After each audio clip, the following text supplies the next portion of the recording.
Hey everybody, welcome back to today's training, and this week we are focused in on how to be a better speaker. And today we're going to take a really close look at how to bring your story into your talk. What is your story with Rikki? A very warm welcome, Rikki. Pleased to be here. Now, we have some We have some exciting news for you, and that is this is Rikki's first time speaking online. So I'm flattered. I'm absolutely honoured, Rikki, that you have joined us for the first time online.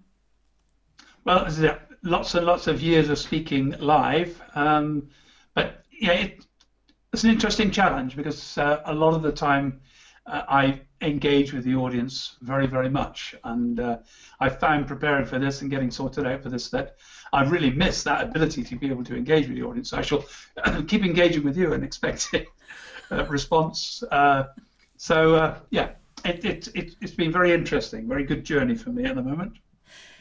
Yeah, it's quite different, isn't it? Because when you're talking to the camera, it's quite cold. It is, yeah, and I've got the same problem I think most people have when they start working, speaking online. Is I keep wanting to look at you on the TV, on the laptop Yeah. screen instead of looking at the camera because I know that that's where I need to be looking. And I've had lots of training from Alexa Fisher. For anybody who knows her, she's a brilliant trainer on this. So if you check her out, she's good at helping people on that on-camera work. So. Yeah, it's not easy. I definitely don't find it easy. And because I'm the same as you, I like to look at the person that I'm talking to. But when you're on screen, it's a very different experience. So, honestly, I can't thank you enough for saying yes to join us. Absolutely loving it. So Time will tell. absolutely I warming up under here in here under all the lights, of course. Yeah, of course.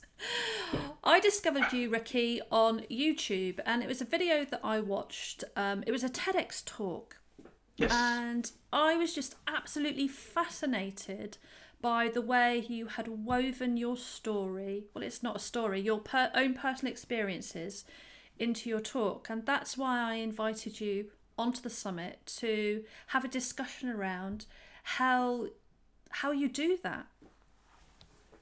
Yeah, and I think, I mean, that to be honest, that TEDx talk, I looked at it again the other day just to see what I said there, and because of course at TED you've got 18 minutes and that's it, and I'd actually had to cut back on the normal stories because when I'm doing this as a workshop, when I'm doing my primary audience is dealing about gender equality, and in those I'm tending to be doing 3-hour workshops split into two 1.5-hour sessions. And it's pretty much all stories, non-stop stories. Make a point, tell a story, make a point, tell a story. And that's the way the whole thing goes. With 18 minutes, I really I was struggling. I think on reflection, if I was doing another one now, having actually spent a lot more time, I've read Chris Anderson's book, who runs TED, and listened to a lot more about the way storytelling is really, really encouraged. So anyone thinking about doing a TED Talk, yeah, I hope you're going to get a lot out of this training session because it is really targeted towards that kind of presentation where you do bring across that richness of your story. Yeah, and of course, it's the story that connects with the audience. It's more than that. We're programmed to to basically respond to story. It's about connecting emotionally to us.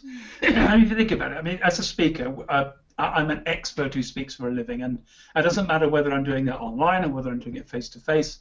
I basically am taking my expertise there, and I have a simple. I have three goals when I'm doing a speech.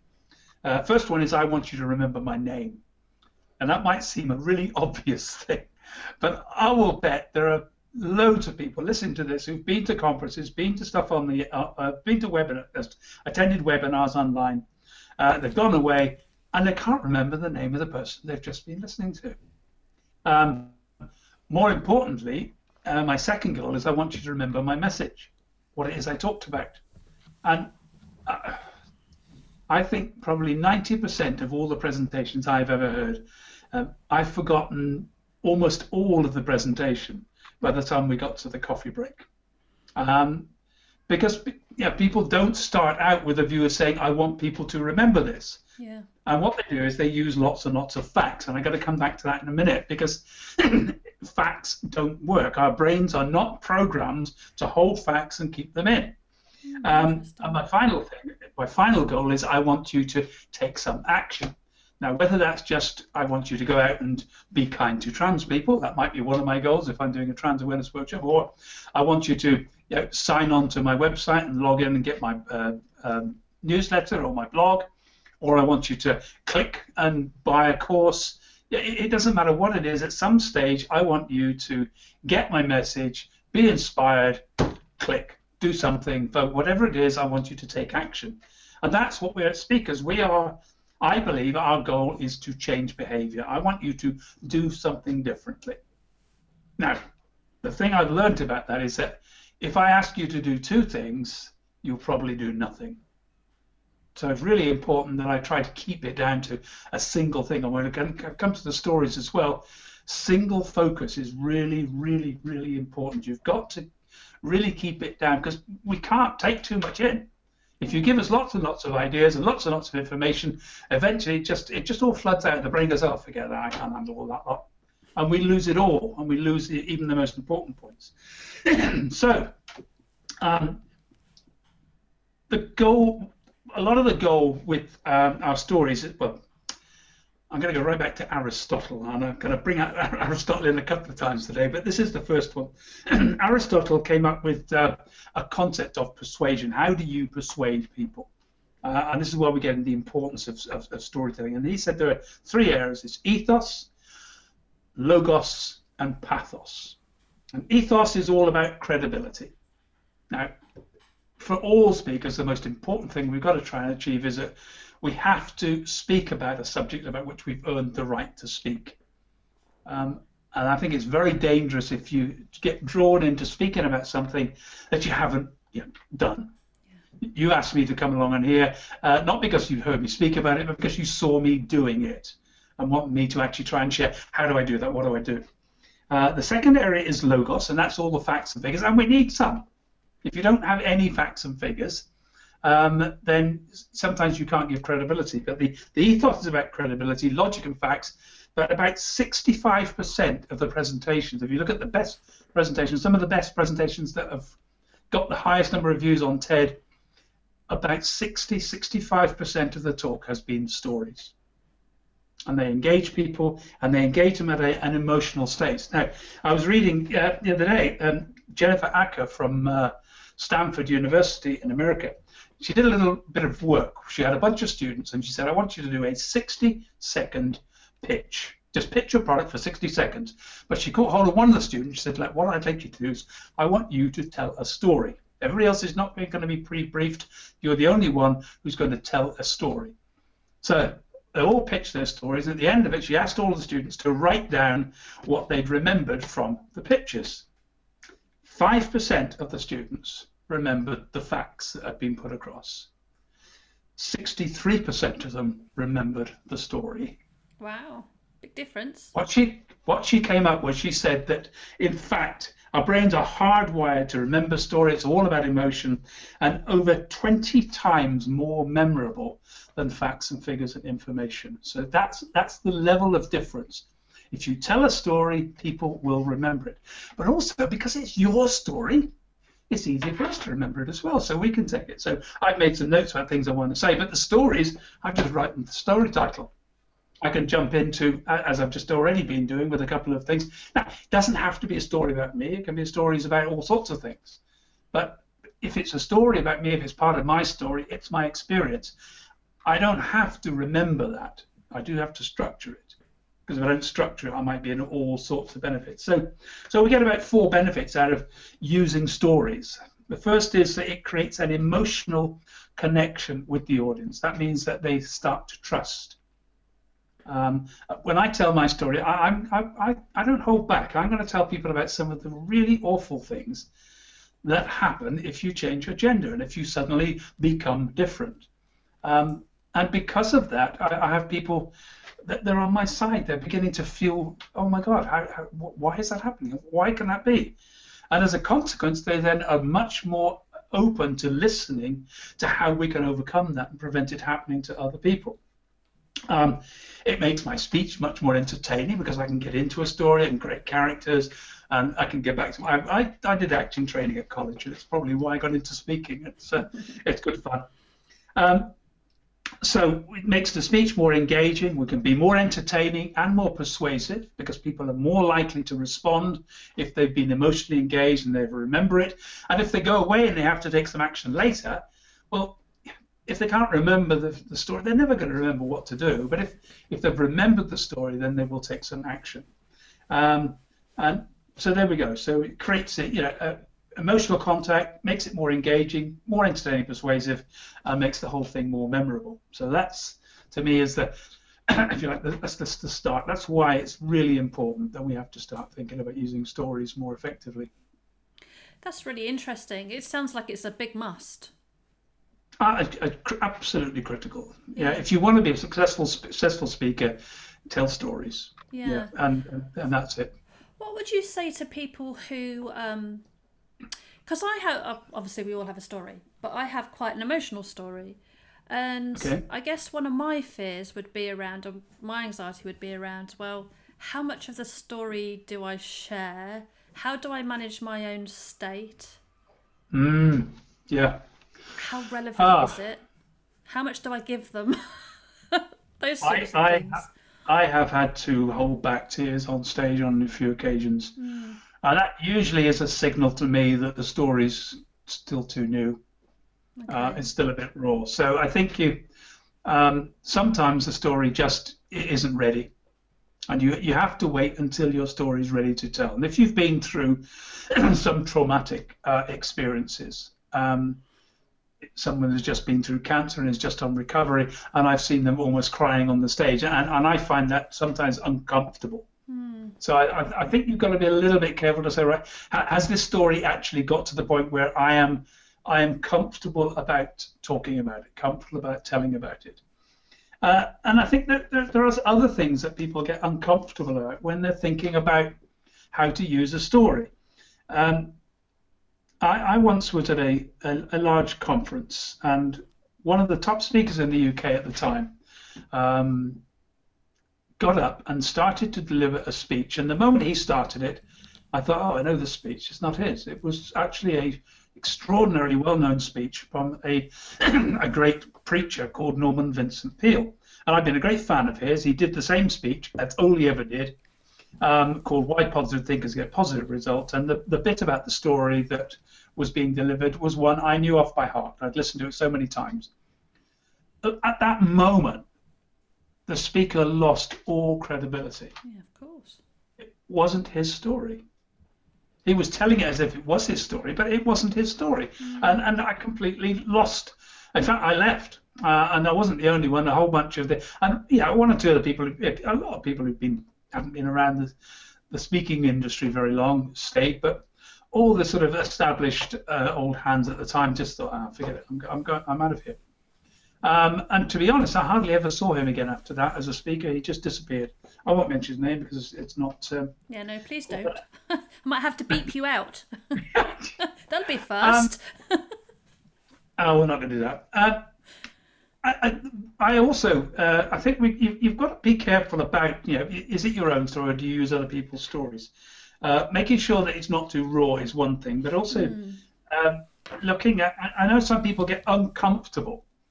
I think, if I'm telling my story, it's all going to sound like bragging, and I don't want to sound as if I'm bragging or sound if I'm tooting my own horn. And especially, I'll be honest, this is especially a problem I've found when I'm coaching women. Men are much more likely to shout about their successes and everything else, where women have a tendency to not want to push themselves forward too much, and it means there's a reluctance to tell the story. And what I do find is if you're going to tell the story, you have to go for it. It's a performance. You've got to engage and let the story go. You can't just hold it back and half tell the story, because that's even worse. Right. But I think the other thing I said, I was listening to an audio book the other day. Now, the speaker is a well-known author and speaking coach, and he's actually very good in what he does. He does lots of TEDx coaching. He has and his book has got a huge amount of good content in it. But all the way through, he kept on popping himself into the story all the way through, in ways that I found was a bit irritating. So I'll give you an example from my own experience. I love Zig Ziglar quotes, and lots of people like Zig Ziglar. And one of his quotes is, "You can have anything you want in life, just as long as you help enough other people get what they want in life." Now that's the quote from Zig Ziglar. If I told you he told me that story while we were having dinner a few years before he died, that's not a necessary part of the story. Right. I'm just name dropping. I know Zig Ziglar. I knew Zig Ziglar, and yeah, I've met him a number of times. But to put that into the story and keep on making and dropping these things in, changes it completely, doesn't it? It does. And suddenly it was talking about one person. Oh, he has the same agent as me, and I thought, oh, why did I need to know that? That was positioning. That's all positioning. Kept on coming up with product plugs and try my other book and read my other workshops, and I'm thinking, oh, come on. And actually halfway through I thought, no, forget it. It's irritated me, this. I'm going to listen to a book where somebody doesn't pushing everything all the time. I understand if you're doing a webinar and you need to promote your stuff, give me the good content, you've got me. I want to hear about what you've got to sell. But if you keep plugging everything all the way through, I'm not going to reach the end of the word presentation. If you're online and you keep on pushing your story as a product plug, I think you will lose your audience very, very quickly. It's really interesting, Rikki. We were having this discussion, weren't we, just before we started recording, and it was about there's a clear divide, even more so online, between the speakers that will only speak if they can pitch, and then speakers who speak but don't necessarily pitch and wouldn't dream of pitching. And there's a whole market around, not all, okay, I've got to be careful what I say, around the speakers that pitch, that are sometimes selling hope and using their story to they do things like, I used to live in a tent, now look at me, I've got this mansion and I've got a laptop lifestyle and I've got the freedom to do whatever it is I want. And they're using their story in a way that is sort of selling their product, their services, and almost hope. Whereas the other category sits in a very different arena, and they're not using the psychology of their story to sell in that way. That it almost feels like they're two complete opposite ends of the spectrum. We're going to look in a minute at some of the types of stories, and the rags to riches stories is one of the big popular stories that people like to tell. Yeah. But you've got to think about the audience, and your speech has got to be aimed at the audience. What you're trying to do with a story, I feel, is to engage the audience emotionally. I want them to actually empathize with me. I'm going to take them on a journey. And at the end of that journey, I want them to feel that they've actually had a good experience.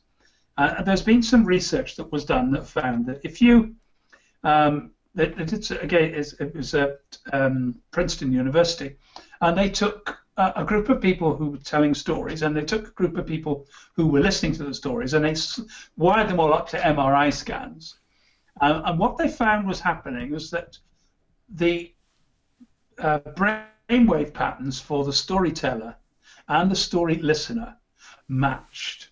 Oh, wow. So that the engagement was so great that actually the emotional state of the listener was matching the emotional state of the storyteller as they went through. So you've got this enormous level of connection that's taking place between the storyteller and the listener, and that's what you're wanting to try and achieve. It's that kind of connection that makes people think, oh my God, wow. And I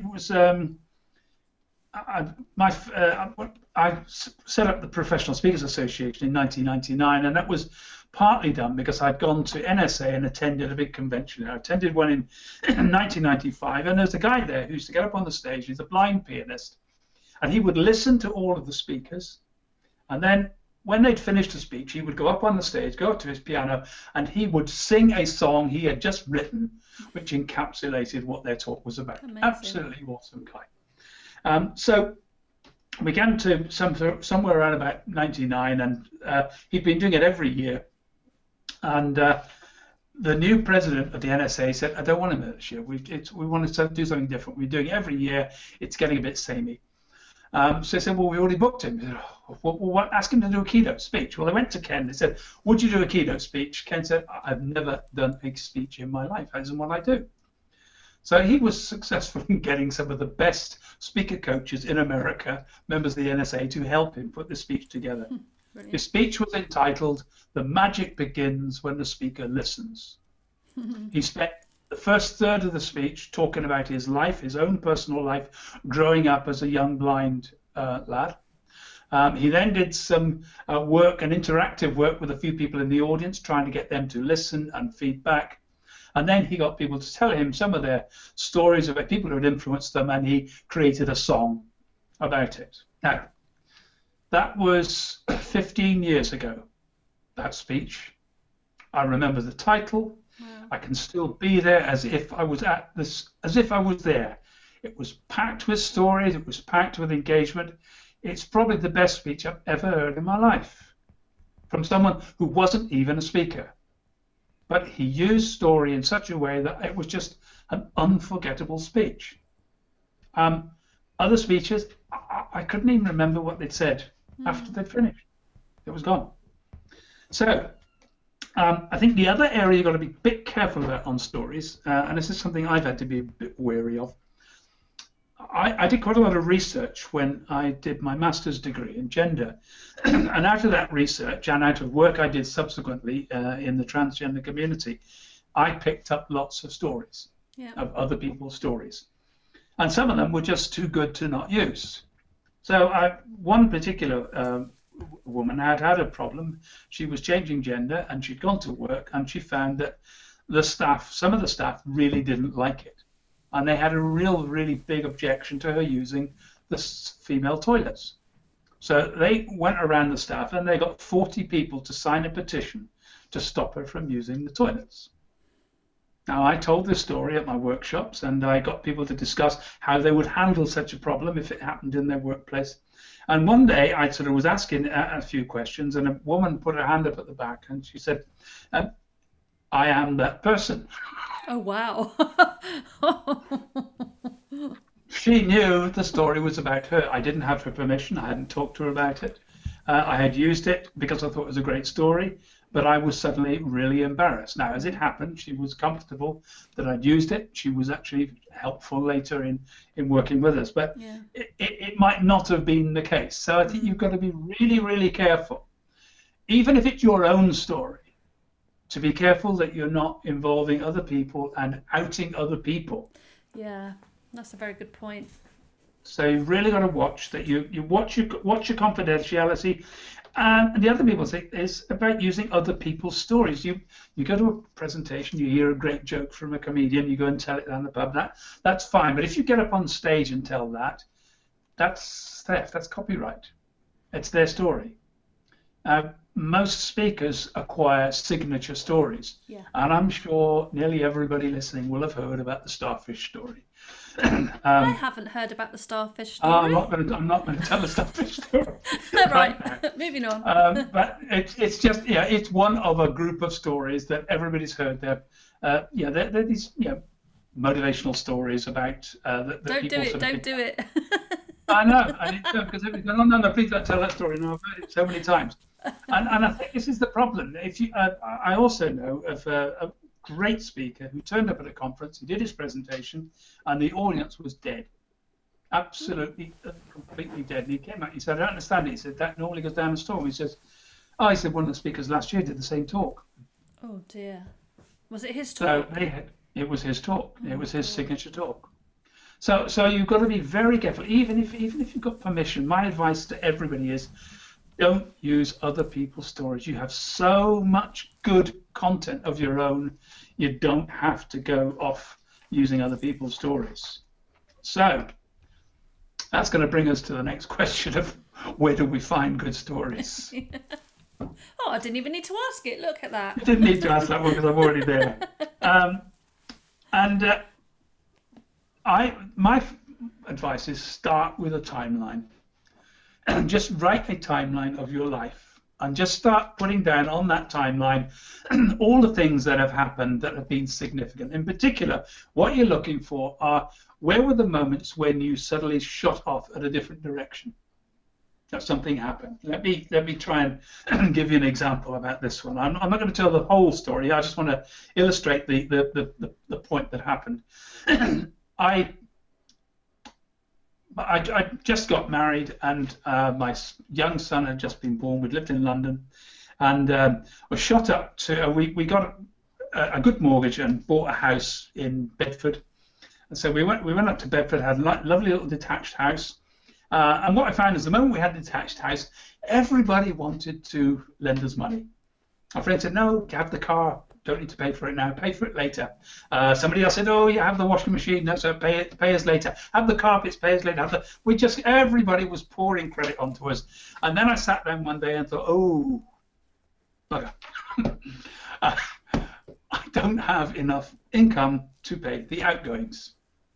So I had to do something to earn some money. I was full-time employed at the time in London, so I got myself a job driving taxis, and it was the Friday night and Saturday night all-night shift that I did. So I'd come up from work straight to Bedford, get into a taxi, drive it all night long, drive back home, have a sleep, come back and do the Saturday night run, and that was working quite well. Made some reasonable money, got some tips, and it was okay until February the 14th. I was on the way home, and it was quite tired. It was a Saturday morning, it was 8 o'clock in the morning. Went round a corner. I was doing about 45 miles an hour, a little bit faster than I probably should have, especially with the black ice that was on the corner. Next thing I knew, the tail was out in the car. I'm trying to hang on to it, hit a few banks, and then that was it. Tipped over an embankment, rolled down, bent the roof of the car. So that was the end of my job, taxi driving. Fortunately, I wasn't hurt. A few miles faster, it might have been a whole different transformational story.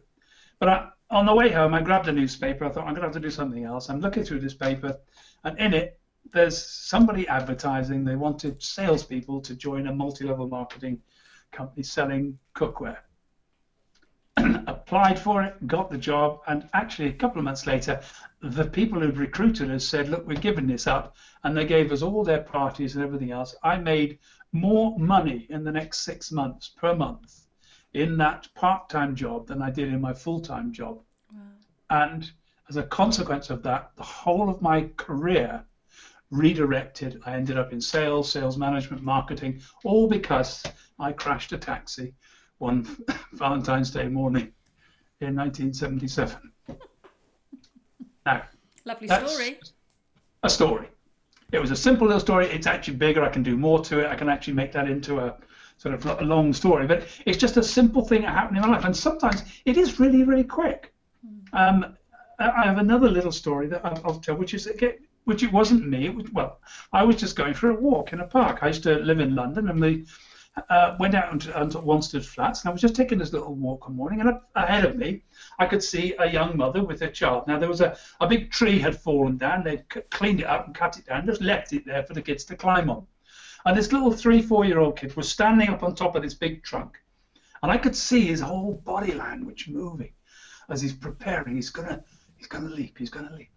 Oh, he's going to leap, and I'm walking down to kid. He's going to leap any minute now. His mother wasn't really paying any attention. She's looking at the ducks and everything else, and all of a sudden he leapt because she saw it at the corner of her eye. And she caught his foot. He went down, banged his head. She dragged him to his feet, slapped him, and screamed at him for what he did. And I thought,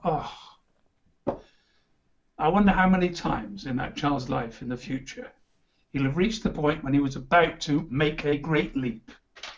And suddenly the subconscious memory of that one event will make him say, I won't bother. So do you see how you can take a very simple, Yeah. that happened in the space of a couple of seconds, and yet I'm able to make a story out of that, which I can now use to encourage people to be more respectful of other people and all sorts of other different ways. So, Yeah. so stories are easy to find, and there's some of just little things that happen in your life. So if you do this timeline and work your way down the timeline, looking at where everything is, you can start to find moments of triumph. What were the times in your life when things have been really, really good? Moments of failure, absolute embarrassment. If you've picked yourself up from something that went wrong, that's a brilliant story. People want to hear about how you solved your problems. Your passions. If you've got passions, if you love some particular topic, if you're passionately into horses, there will be all sorts of different stories which other people passionate about horses would love to hear. If you're passionate about cats, Wendy, and I'm sure you've got lots of stories about humorous little things, little anecdotes about your cats and the life you have with them. It's interesting what you've said about expanding the story, because there are things I can think about, but I've never thought about actually expanding on them and making them more. Because when I listen to you talk, you're painting a very clear picture for me. Whereas normally I would just go, Right. oh, the cat fell out the window. Or, that would be it. Which isn't a very big story. Build up the suspense. Yeah. And try and get it bit by bit. I'm gonna tell a story towards the end, just to try and illustrate a lot of this, which is one of my if you like, signature talks, which I use to illustrate a really important point about human rights. Yeah. And I've used the talk in so many ways. It's certainly so much money, just that one talk, and it is really good. So I suppose that brings us. You can ask the question if you want, but it brings us to just looking at my notes. So that was my one of the things doorbell. if we look at story structure for a second. Yeah. How do you structure these stories? The most important thing here is you have to have a single point. Start with the end.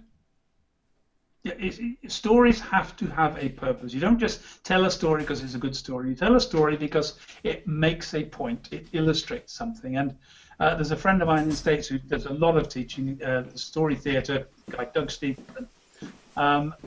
Fabulous guy, and lots of videos online for him and different handouts. But he's an ex-actor who teaches storytelling to professional speakers. And I've attended one of his workshops when he's been over here. He's a good friend. And he says, you have to start with a clear point, and he calls it the phrase that pays. You have to have this really good phrase, because it's what you want people to do, is to remember that phrase at the end of the talk. And you can put it in different ways. You can structure it around it. Single point, single focus, easy to follow. You don't go into too much complexity. The story may be much more complex. Fine, just drop it. If it doesn't help you get to the point, drop it. You construct a story which goes simply step by step. As with my little story about the boy jumping off the log, there were other things happening that day. They were irrelevant to the fact that the story was about a little boy who jumped off a log and was injured because somebody didn't let him make a leap. And that's it. I don't need to tell you what I was wearing or what the weather was like or all of that, because that's not relevant to that particular story. So it's very focused. Very, very focused. Yeah. Now, back to Aristotle. We've had the ethos, logos, and pathos, but he actually analysed the plays. You've got to remember that Greek plays were the sort of, that's the start of drama as we think about it. But he had a 3-point structure. And I was listening to somebody talking about this the other day, and he said 95% of all movies use this same 3-act structure. So you can make a big movie out of it, you can make a small story out of it, and you don't have to go, you can make it much simpler. It's pity, fear, and catharsis. That's the three things. Pity. So we set the story up. When we get into Act 1, the Act 1 is the setup. Act 1 is where I create the sentence of where we are, what's the context, why am I telling you this story, why are we actually engaging in this story. And in that process, I'm going to reach the point which in script writing terms they call plot point 1. And this is the point at which life changes. This is the point at which my car crashed. And from that moment onwards, life was never going to be the same. Yeah. And there is something happen. Everybody's got it. Some points at which, life will not be the same again. And if you can find this, this is when you try to build a signature story. And this could take, I have 3-6 minutes to tell these kind of stories, because you engage people and they want to be part of it. So you've got your setup. You come to that big point, and at that point, everything's falling apart, and the audience is thinking, "Oh my God! Oh, you poor thing." That's what I want. Yeah. It's not me who's in pity. I want the audience to be empathizing with me, because I'm the protagonist, and I want them to be liking me, trusting me, and thinking, "Oh, I can't believe it." Then we go into Act 2, the confrontation. Act 2 is when all the things start to go wrong. All the challenges, all the difficulties. You see, if you think about it, a story, the structure of a story is very simple. Somebody wants something and has difficulty getting it. That's it. If you look at every story, somebody, the protagonist, wants something and has difficulty getting it. They want a relationship. They want a new job. They want to get onto the Broadway stage. It doesn't matter what it is. Somebody wants something. There are obstacles. So we do the setup. Boom. This is what's caused the problem. Now we've got this confrontation. We've got a whole, and basically what we've got is a sequence of climaxes. It gets worse and worse and worse until finally we get to plot point 2, the darkest hour. In a James Bond movie, that's when James Bond gets captured. He always does. Somewhere along the line, the bad guy captures James Bond, and he's now about to be killed. And then a glimmer of hope, the light at the end of the tunnel, and this is plot point 2, where suddenly you know he's going to get out of this. And then we hit into the resolution and the final, how it all panned out, and it all was ended happily. People don't generally like bad, unhappy endings on stories. Right. If you're telling a story and you want to actually engage the audience, usually let them off. Let them know that it's going to be a good end to it. It's like the horrible thing is when you've got a friend who's got an illness, and they say, "Oh, my mother had that. Oh, how is she? She died." I didn't want to hear that story. That was the wrong story for me that time. So you think, right. So we've got this pity, fear, and catharsis. Because what happens is when finally you break through and finally you tackle the problem, boom, we're all okay. So what I'd like to do now, oops, just put my earphone back in my ear. I'm just going to tell you a story, and we can maybe have a quick look at this afterwards. Cool. It's a story which I hope will sort of show how this all works, and this is what I call my sort of signature story for. I'm a diversity trainer, and what I teach mostly about is diversity, transgender awareness, gender equality, unconscious bias, these sorts of things. But one of the biggest challenges, almost all diversity training is driven by the Human Rights Act or human rights generally, whether that's the UN Convention or whatever. But that's all complicated. Nobody really needs to know all about the different articles. But what we do need to do is to understand the principles of the Human Rights Act. And it's a simple statement. Treat everyone with dignity and respect. I'm sure most people think, yeah, I can live with that. That's fine. But I wonder if you could. Treat everyone with dignity and respect. I've asked groups of 14-year-olds, I've asked groups of older people, and everybody puts their hand up and says, yeah, I can live with that. I say, no, let's get this clear. Treat everyone with dignity and respect. No exceptions. Murderers, paedophiles, terrorists, rapists. Treat everyone with dignity and respect. And all of a sudden, everybody goes, oh, no, not them. So let me tell you the story about what happened to me. October 9, 2008, and I noticed in the window of my, I lived in Hull, and I suddenly noticed there was a small hole in one of the windows. Now, I'd had a problem with kids from time to time coming up. They'd learned that there was a trans woman in the road. So they bring their friends to have a look at the local tranny. And if I wasn't there, it's a bit like kids going to the zoo. If they haven't got somebody to, if there's nobody there, then what do? You make some noise, you shout a bit, you rattle the cage, you throw a stone or a stick, and that's what they would do. So I had to have a few words with them from time to time to stop them, and they always, when I spoke to them, it was, oh, are you a man or a woman? Yeah, do you go to bed with men or women? And have you had it cut? All these kind of questions that people are desperately wanting to understand. And I would leave them to it. But so I thought, oh, well, it's just some kids throwing a stone a bit too hard. Following week, upstairs bedroom, now got a hole in the window with a stone. I thought, nah, this is worse. So I phoned the non-emergency line to the police and said, look, I've got a bit of a problem. I think I've got some kids attacking my house. I've got an ongoing hate crime. They're chucking things at my house. And they said, all right, we'll try and look into it. And nothing happened. But a week later, I thought there was a storm happening. I couldn't understand what was going on. I could hear this clattering. I went outside, opened the French windows at the back, and there's a sort of track which runs along the back of the house, and it's in pitch black. There's no lights there. There's a bunch of kids I can't see throwing stones at the house. The French windows are now cracked and shattered. They're shouting abuse. So I phoned the police, 999. I said, look, I've got a bunch of kids throwing stones at me. It's a hate crime. And they said, no, it's not. It's just children causing a nuisance. Please put the phone down and phone the non-emergency line. I was so furious. They wouldn't even accept my card. I'm actually under attack. Well, as it happened, I happened to be a bit of an activist. I had the phone number of the chief of police. So I phoned him. Following morning, I've got the area spectre, the area sergeant, most of the PCSOs all on my doorstep, begging for forgiveness and trying to see if they could solve the problem. Well, for the next 2 to 3 weeks, every single night, I had 5 to 20 kids coming down this dark alley, throwing stones, coming at the front, throwing mud, shouting abuse. They're wearing balaclava, so they can't be recognized on the CCTV. By the time the police arrived, because I phoned 11 times, I called 999 in that next couple of weeks. They were all retrained, by the way. And it just got on and on until one night it was just absolutely going berserk. They attacked the back of the house, which I now had to board up. They're coming at the front of the house. They're attacking it. They're throwing mud. I grabbed a metal pole, ran out. I said, come on, you little... Oh.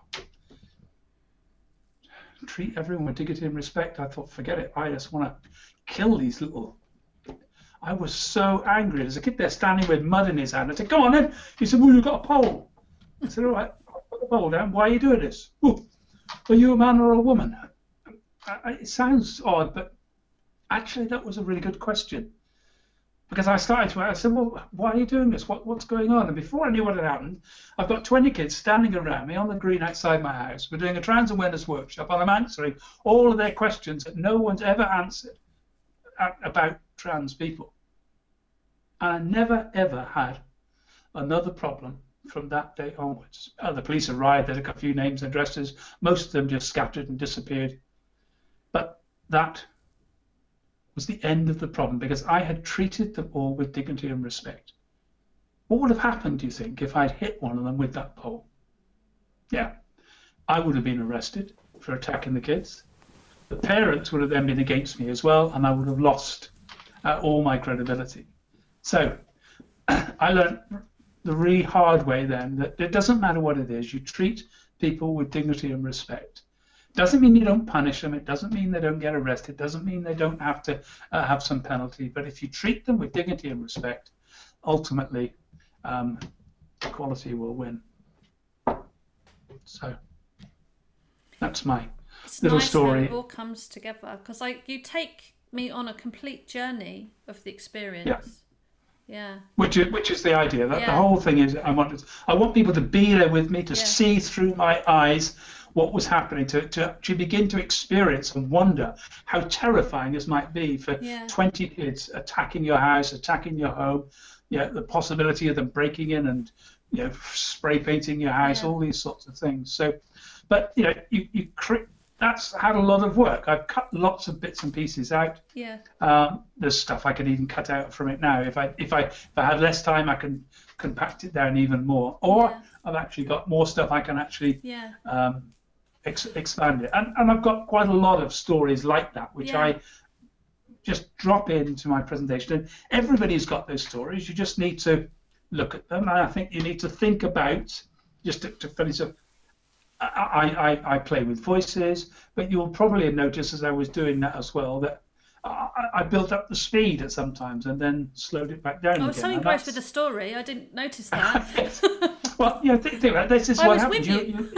If you want the pace and you want it to get more thrilling, you increase the pace. Right. You increase the speed. If you look at a film, you'll find that if it's when the action's happening, what you'll notice is that the edits between different things, running, explosions, all these things start to happen much faster. And you slowly build it up and build it up and slowly. If you look at a car chase, you're switching from one car to the next car, and actually the cuts are like every second. It's cut. But you don't see it because all you do is you get completely and totally caught up in the whole speed of what's going on in the whole action, and that's what you want to achieve. When you so you've shared your story, because I can imagine that some of the people relating to that story or listening to the story, it's going to have raised, quite a lot of emotions in some of the members of the audience. Yeah. How do you then follow on to make sure it's contained? I don't know if this is the right way of saying it, but contained and looked after the audience so they can actually manage it. Does that make sense? Yeah, I don't end a presentation with that. That story comes somewhere in the middle. Yeah. I want it to come somewhere in the middle because I want to be able to refer back to it, and I will link back other stories to it later on, as I will link that back to things. Yeah, I tell a story about how I changed what brought me to changing my gender. Yeah. And that all comes down to my dark moment in that one when everything changed was a tax bill I couldn't pay, which brought everything brought my life to a change again. And these are all points where I know my life shot up in another direction. Yeah. I want people to follow me through it, but then I can use that and go back to it because I'm using the thing to illustrate a point. That story is about trying to say the fundamental principle of human rights is treat everyone with dignity and respect. If you can get that message, then pretty much everything else falls into place. And I use that story so that they can understand why it is so important. So it's the context around it, isn't it? It's almost like it's beginning, middle, and end. Yes. Oh, yeah. I mean, you've got the Act One. I mean, all the things there. If I was able to sort of, I was conscious a little bit of time. I probably pad out a little bit the issues that were going on. With the challenges of the attacks, the balaclavas. Is that on the TEDx talk? No, I didn't. I don't think I did that again because it takes about 10-15 minutes to tell the story. Yeah. There is no problem with going into a relatively long story if it's engaging, if it draws people in. You can keep. That probably wasn't 10. It might have been about 10 minutes. And quite a lot of my stories. I mean, I know one person, Doug Stevenson, I was talking about. Some of his talks take 15 to 20 minutes. Yeah. And he says that one of those talks that takes that long has earned him over $500,000. Wow, that's incredible, isn't because it? people phone up and they say, I want you to go and do a talk. Can you come and do a presentation? You will do the stripper talk, don't you? Yeah, leave that to the imagination. Well, it was a streaking talk. He did a talk about streaking when he was a young lad. And we've all got. I mean, I'm sure everybody has got a story from their teens that actually they think, oh, I can't tell it. Yes, you can. I really like the idea of the timeline that you said, to have the timeline and to pinpoint where you've had a significant change, good or bad. Yeah, and it just helps you to sort of say these are the stories, because when I listen to you as a speaker, I'm wanting to hear about your expertise. I'm wanting to engage with you as a human being, and part of what these stories do is that they give me credibility, so the audience thinks, okay, fine, this person has walked the talk. They know what they're talking about. I can treat them as an expert who knows what's going on. I don't have to have a master's degree. I have, but I don't need it because I can actually talk about my life experiences, and I can help people to understand what's happening just from understanding my life experiences. And very often that's all that's needed. I think this is one of the problems I find. Women tend to feel that they need lots of validation for their expertise, whereas men will tend to just go for it. Maybe being brought up originally as a man, I haven't lost that sense of, well, I could just go for this, give it a try. Yeah, interesting. Yeah. But anyway, those are, I hope, will help people to get some sense and idea that you can use good stories, make them entertaining, and play with it. Practice on friends. Just figure your stories out, and it will be amazing. I do remember I was running a workshop once, and I'd asked one of the people, everybody, to do a quick story. It only needed to be about 2 minutes. And one woman there, she says, nothing's ever happened in my life. I've got a really boring life. I haven't really got a story. And I tried everything I could to get her to come up with a story, and she didn't. And we had a break, and she's talking in the break, and I'm listening, and I suddenly thought, I can't believe what she's just saying. She's talking to everybody on the course just while over coffee about her holiday she'd just come back from a few weeks earlier, where she'd been trekking in the Peruvian Andes. There's a story.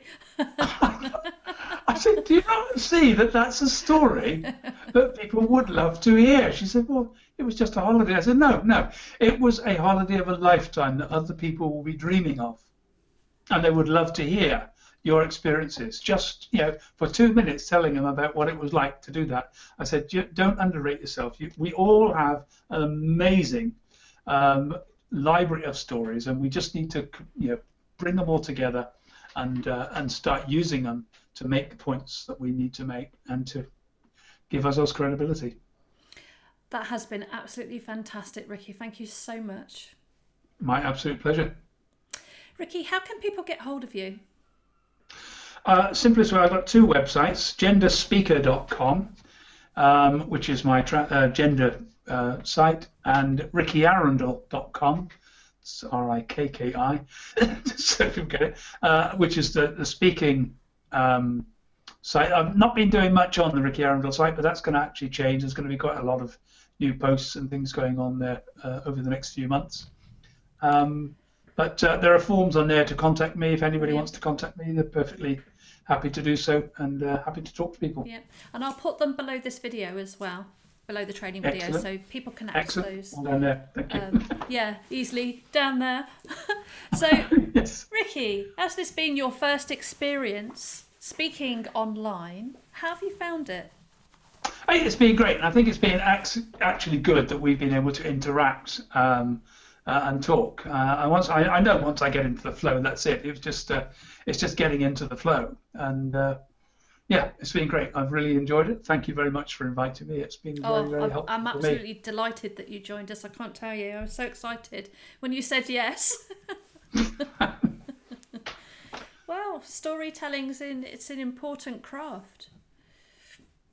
Oh, essential craft, not just important. An essential craft. Take care, Rikki. Okay. Thanks, Wendy. No, that's okay. I'll probably cut you off too soon. What were you going to say? I was just saying there are a lot of really good books out at the moment. I've been reading quite a lot of them. It's worthwhile having a look at. I will be doing some reviews on the website, but there are some really, really good books around at the moment on storytelling. It's worth having a little look at them. I'll put some stuff on the website shortly so that people will be able to pick up on some of those and some of the reviews. Yeah, brilliant. That would be really good. That'd be really helpful for people. Okay, before I close, anything else you want to add? No, that's absolutely fine. Been really brilliant. Loved being here, and hope to be in touch with. Please do contact me. I'd love to hear from you all. Brilliant. Take care, Rikki. All the best. Thank you.